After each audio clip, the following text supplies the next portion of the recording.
الحمد لله رب العالمين، والصلاة والسلام على سيد الأنبياء والمرسلين وعلى آله وأصحابه أجمعين. أما بعد،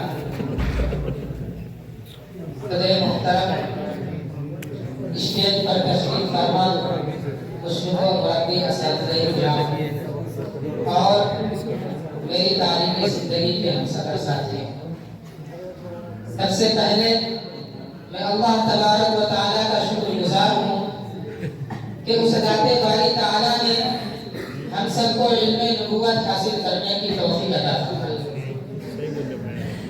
اللہ تعالیٰ ہم سب کی حاضری کو قبول فرمائے اور اس پروگرام کو کامیابی کی ضمانت عطا فرمائے۔ سامعین کرام، 20ویں صدی ہندوستان کا ایک تاریخ ساز دور رہا ہے جس میں بہت سے واقعات پیش آئے۔ ہندوستانی مسلمانوں کو خوشی و مسرت کے لمحے بھی میسر ہوئے اور ظلم و ستم کی سنگرام وادی سے بھی گزرنا پڑا۔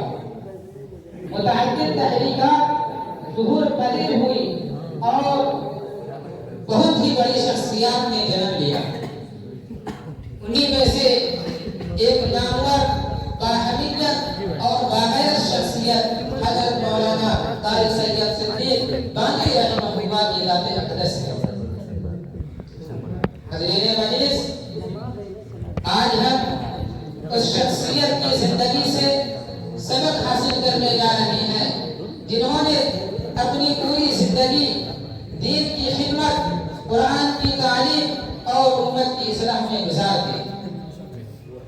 آج اس بابرکت مجلس میں ہم ایک ایسے ولی کامل، مفسر قرآن، شارح حدیث، خادم دین، عظیم مربی اور قدآور شخصیت کا تذکرہ کرنے جا رہے ہیں جنہوں نے اپنی پوری زندگی تعلیمات قرآن، دین کی خدمت، تبلیغ دین و دعوت اور امت کی اصلاح میں وقف کر دی تھی۔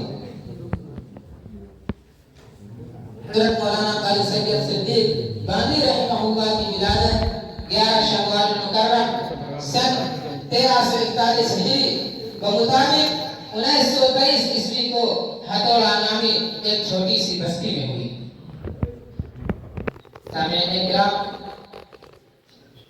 آپ نے ابتدائی تعلیم حاصل کرنے کے بعد مزید علم کی تشنگی بجھانے کے لیے کانپور اور پانی تک کا سفر کیا اور اعلیٰ تعلیم کے لیے مدرسہ مظاہر العلوم سہارنپور میں داخلہ لیا۔ پھر فقہ اور دیگر علوم حاصل کیے۔ اس کے بعد ایک ہنگامی صورتحال کی وجہ سے آپ نے مدرسہ شاہی مراد آباد میں چند ماہ گزار کر دوبارہ مظاہر العلوم کے آغوش تربیت میں تشریف لے آئے اور وہیں سے اپنے آپ نے دورہ حدیث شریف کی تکمیل کی۔ علم منطق کے لیے حضرت نے تقریباً 6 ماہ مدرسہ جامع العلوم مظفرپور میں قیام فرمایا۔ مدرسہ سے فراغت کے بعد اپنے حاصل کردہ علم کی نشر و اشاعت کے لیے مختلف مدارس میں تدریسی خدمات انجام دی، جن میں مدرسہ فرقانیہ گونڈا اور مدرسہ اسلامیہ فتح پور شامل ہے۔ حضرین مجلس،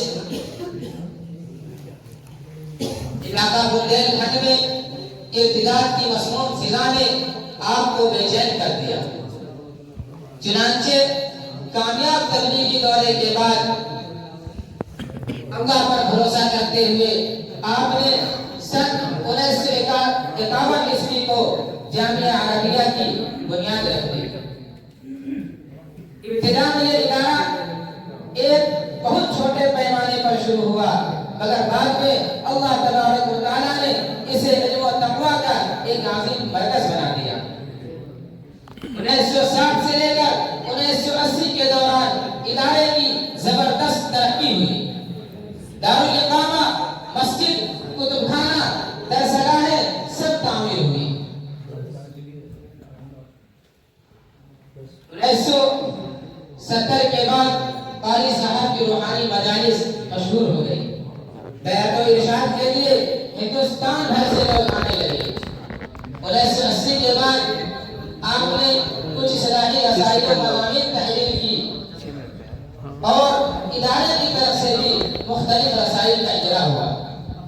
1990 کے بعد آپ نے ہندوستان بھر کے مختلف صوبوں کا دعوتی سفر کیا، اجتماعات میں شرکت کی اور عوام میں تربیتی خطابات کیے. قاری صاحب نے ہزاروں شاگردوں کی جماعت تیار کی جن میں حفاظ، علماء، مبلغین اور خطبہ شامل ہیں. آپ کے تلامذہ آج بھی ہندوستان کے کونے کونے میں دین کی خدمات انجام دے رہے ہیں.